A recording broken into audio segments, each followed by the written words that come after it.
ब्रह्म बंधुर न हंतव्या आता ताई बदारहणा। भगवान ने कहा अर्जुन, देवी द्रौपदी ठीक कह रही है, ब्रह्म बंधुर न हंतव्य, ब्राह्मण को मारना नहीं चाहिए, लेकिन आता ताई बदारहणा, आता ताई को छोड़ना भी नहीं चाहिए।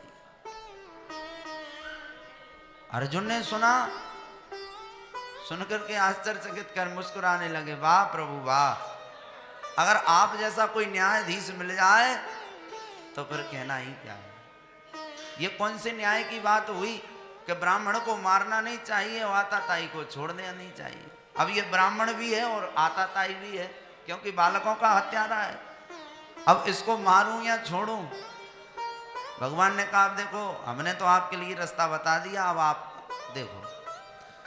अर्जुन ने कहा, प्रभु जो आप कह रहे हैं ये तो मेरे सामने उपस्थित है, कोई ऐसा उपाय बताइए कि मैं इस धर्म संकट से बाहर निकलूं। हाँ, तब भगवान ने कहा, अर्जुन तुम्हें मालूम है किसी प्रसिद्ध व्यक्ति को जान से मारना ही मारना नहीं कहलाता, तो क्या संभावितस्य चा कीर्ति मरणादिति रिक्षते। भगवान गीता में कह रहे हैं कि अर्जुन, किसी सम्मानीय पुरुष को जान से मारना ही मारना नहीं कहलाता, तो क्या अगर भरी सभा में किसी ब्राह्मण का या किसी सम्मानीय पुरुष का अगर भरी सभा में अपमान हो जाए तो वह अपमान उसकी मृत्यु से भी बढ़कर है। संभावितस्य चा कीर्ति मरणादिति रिक्षते। अर्जुन भगवान का इशारा समझ गए और इशारा समझते ही अर्जुन ने भगवान से कहा, प्रभु आप जो कहना चाहते हैं अब मेरी समझ में आ, इसका मैं अपमान करके और इसको अपने घर से बाहर निकाले देता। अर्जुन ने प्रभु की आज्ञा पाते ही ऐसा किया कि उसके सर पर जो मणि लगी हुई थी उस मणि को निकाला और उसके सर पर 5 चोटियां निकाल करके और आज अश्वत्थामा को धक्का दे करके बाहर निकाला। और धक्का दे करके जब बाहर निकाल दिया, ओ आज अश्वत्थामा अपने अपमान का बदला लेने के लिए पांडवों से बैर करने लगा कि मैं इनको मार करके ही रहूंगा, इन्होंने मुझे भरी सभा में अपमानित किया है। तब तो अश्वत्थामा ने देखा कि अब मैं बदला कैसे लूं। तब तो उसी समय मन में विचार किया कि अभिमन्यु की जो पत्नी है जिनका नाम है उत्तरा, उस उत्तरा के गर्भ में अभी इनका वंशज पल रहा है, इनके वंश को बढ़ाने वाला पल रहा है, तो क्यों ना मैं उसको ही नष्ट कर दूं, तो इनका वंश कैसे आगे बढ़ेगा। तब तो अश्वत्थामा ने आज पांडवों के वंशज अभिमन्यु की पत्नी उत्तरा के गर्भ में जो परीक्षित जी महाराज हैं, आज उस गर्भ को जलाने के लिए ब्रह्म अस्त्र का संधान कर दिया। और आज ब्रह्म अस्त्र आकर के उत्तरा के पीछे दौड़ने लगा।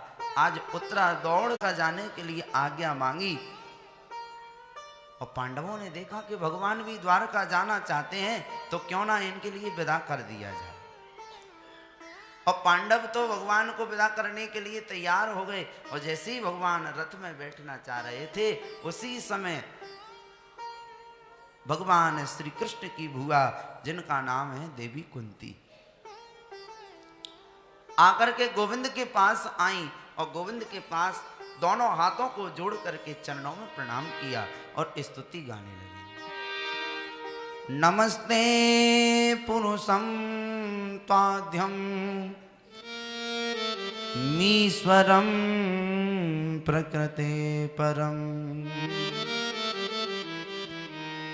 अलक्ष्यं सर्वभूतानां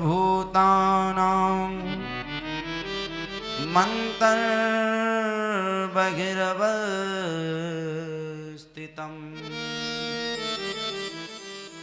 नमस्ते पुरुषं त्वाद्यं, हे परम पुरुष नारायण, आपके चरणों में प्रणाम है।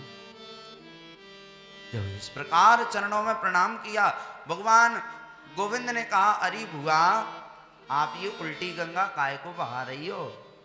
क्यों?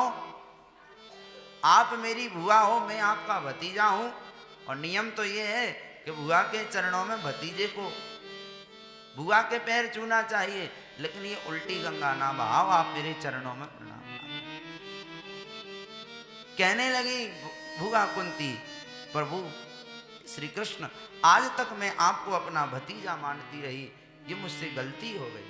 गोविंद, आप मेरे भतीजे ये संसार की दृष्टि से हैं, लेकिन अगर सही दृष्टि से देखा जाए, दिव्य दृष्टि से देखा जाए, तो आप नमस्ते पुरुषम त्वाद्य, आप परम पुरुष नारायण हैं, आपके चरणों में मैं नमस्कार करती हूँ, क्योंकि आप ही में मात्र ऐसे हैं जो सारे संसार को कठपुतली की तरह नचा रहे हैं। सबही नचावत राम गोसाई, नटो नाट्यम यथाधर, आप नटवर हैं और ये सब आपकी कठपुतलियां हैं जो सब नृत्य कर रही हैं।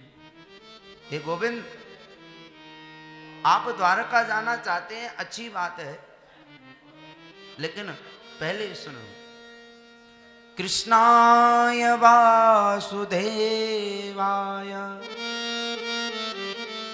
देवकी नंदनाय च नंद गोप कुमाराय गोविंदाय नमो नमः।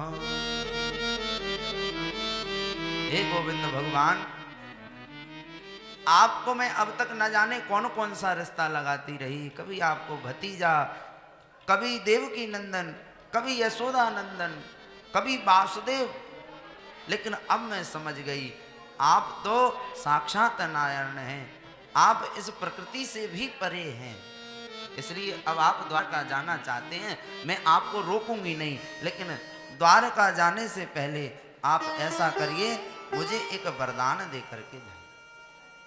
भगवान ने कहा, बस इतनी सी बात? बुआ, मांगो, तुम क्या मांगना चाहती हो, मैं तुम्हारे लिए देने को तैयार हूं। तब तो बुआ जी ने कहा कि सुनो, अगर तुम मुझे देना चाहते हो तो मैं तुम्हें बताती हूँ।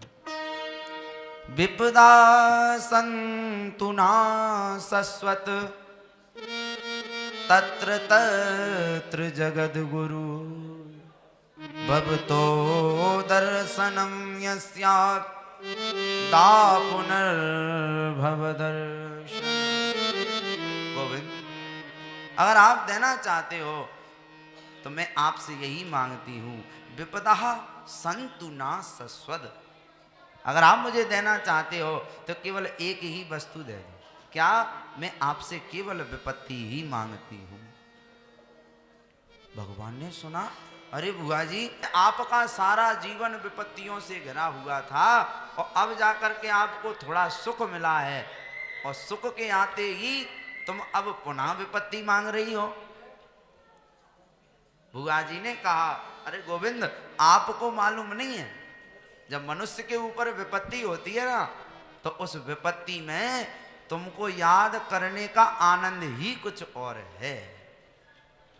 कहे हनुमंत विपत्ति प्रभु